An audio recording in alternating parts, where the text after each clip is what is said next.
warahmatullahi wabarakatuh. Bismillahirrahmanirrahim. Alhamdulillahirrahmanirrahim. Allahumma sholli ala Sayyidina Muhammad wa ala ali Sayyidina Muhammad. Perkenalkan, nama saya Lia Rahdia. Saya pengajar di SMA Islam Terpadu Ukhuwah Banjarmasin. Saya akan mereview buku yang berjudul Manage Your Time, Change Your Life. Setiap orang berhak mendapatkan kesuksesan dalam hidup, termasuk kamu. Namun, sukses atau tidaknya dirimu tidak ditentukan oleh hal yang dilakukan oleh orang lain atau keadaan sekitar. Kamulah yang menentukan keberhasilan atau kegagalanmu sendiri. Jika kamu siap melakukan yang terbaik dan selalu berfokus pada tujuanmu, maka kesuksesan menantimu. Nah, salah satu hal yang mendukung keberhasilan adalah manajemen waktu. Setiap proses itu mempunyai aturan, terutama cara mengatur dirimu sendiri agar bergerak menuju cita-citamu. Tentu saja akan lebih baik bila kamu mahir dalam mengelola waktumu agar meraih kesuksesan. Oke. Aturlah waktu sebaik mungkin. Banyak orang yang merasa membutuhkan waktu lebih banyak dalam mengerjakan pekerjaannya. Bahkan, mereka tidak mencapai target yang telah ditentukan, sehingga pekerjaannya menumpuk. Kamu tidak boleh menirunya, karena hal ini hanya membuat kamu semakin sulit mengerjakan berbagai pekerjaan. Nah, di sini ada beberapa yang dinyatakan oleh ilmuwan. Kenapa sih waktu itu cepat sekali berlalu? Menurut para ilmuwan, kamu mengukur waktu dengan cara seolah-olah terdapat denting jam yang berjalan di dalam kepala manusia. Tanpa sadar, kamu menghitung setiap detik untuk meninjau seberapa banyak waktu yang terlewat. Salah satu yang kamu rasakan adalah waktu terasa lebih cepat atau lebih lambat di dalam momen tertentu. Hal itu terjadi karena beberapa hal berikut. Nah, yang pertama itu karena senang.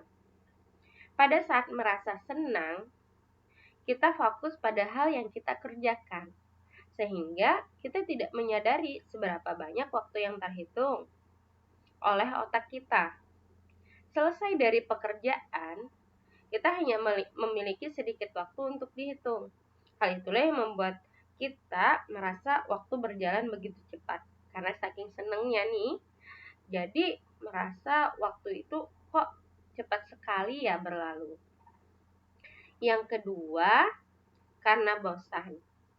Pada saat merasa bosan, kita berharap waktu akan berjalan dengan cepat. Masalahnya, waktu justru terasa sangat lama. Ketika tidak ada hal yang kita kerjakan, perhatian kita teralihkan pada perhitungan waktu, sehingga waktu terasa cepat berlalu. Semakin kita siaga terhadap berjalannya waktu, semakin lama pula rasanya waktu terlewati. Terus yang ketiga, karena takut. Ketika kita merasakan emosi yang kuat, seperti rasa takut, waktu akan terasa melambat. Terkadang hal ini muncul saat hal buruk akan terjadi, seperti terjatuh dari sepeda atau menjatuhkan sesuatu. Dalam studi ilmiah, pada saat takut dengan laba-laba yang diperlihatkan melalui gambar hewan tersebut selama beberapa detik, kita mengira telah menatapnya lebih lama dari waktu yang sebenarnya. Oke, saya lanjutkan. Nah, di sini di buku ini ada beberapa manfaat ketika kita mampu mengatur waktu kita. Yang pertama, bisa membuat kita bekerja lebih produktif. Terus, kita punya banyak waktu luang. Yang ketiga nih, anti stres. Nah, Terus yang keempat, terbiasa disiplin. Dengan kita bisa mengatur waktu kita akan terbiasa menjadi orang yang disiplin. Terus yang kelima, dengan kita mengatur waktu kita juga akan mengurangi masalah kita. Terus yang keenam, tanggung jawab. Nah, kita akan menjadi orang yang lebih bertanggung jawab ketika kita bisa mengatur waktu kita dengan baik. Terus yang ketujuh, pekerjaan akan selesai lebih cepat.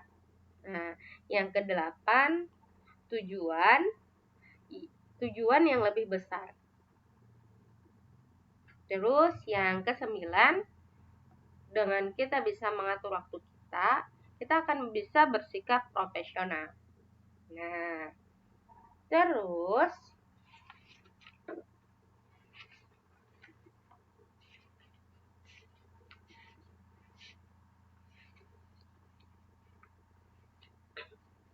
ada beberapa tips nih dan trik bagaimana sih agar bisa mengelola waktu di dalam hidup ya. Yang pertama, kenali dulu diri kita. Benarkah kita membutuhkan pengelolaan waktu? Nah, jika tidak, maka lebih baik jalani saja dulu kesenangan kita sambil menunggu bosan dengan sendirinya.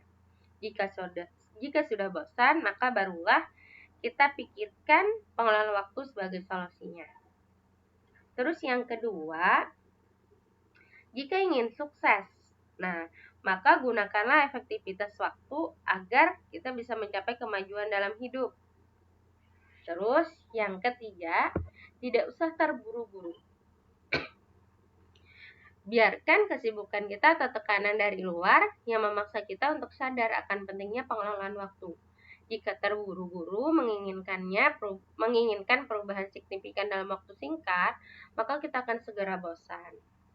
Terus yang keempat, bila telah sadar dan mulai menyusun pengelolaan waktu, maka kita harus mulai percaya terhadap diri sendiri. Kita yang mengetahui diri kita sendiri berdasarkan pengalaman yang telah kita lalui.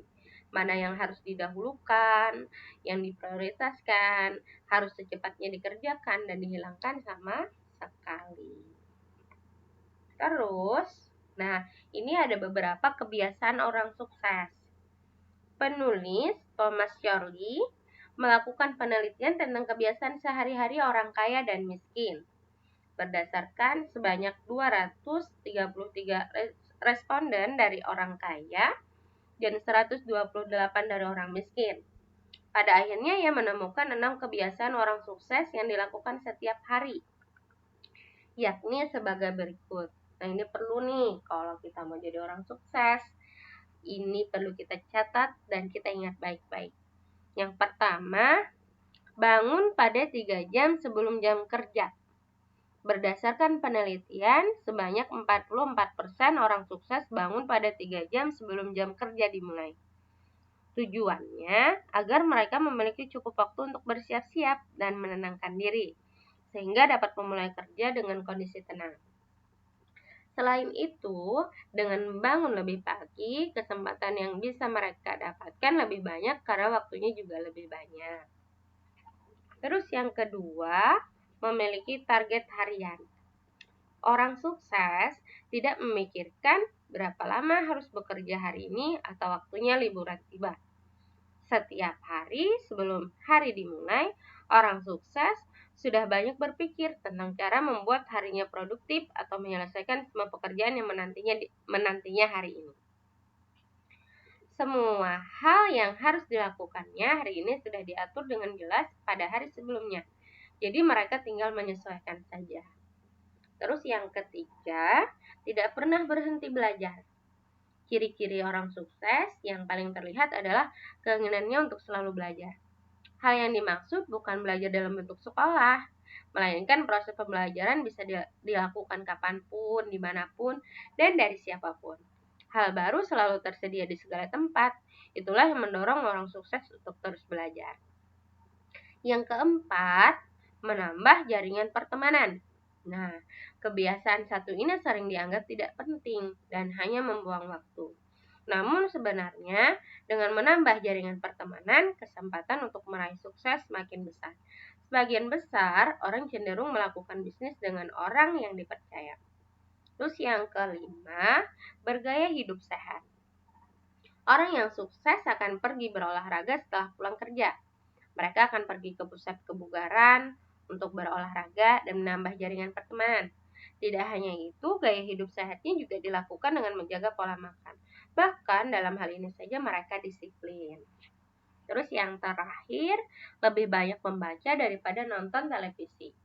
Proses pembelajaran yang paling populer adalah dengan membaca.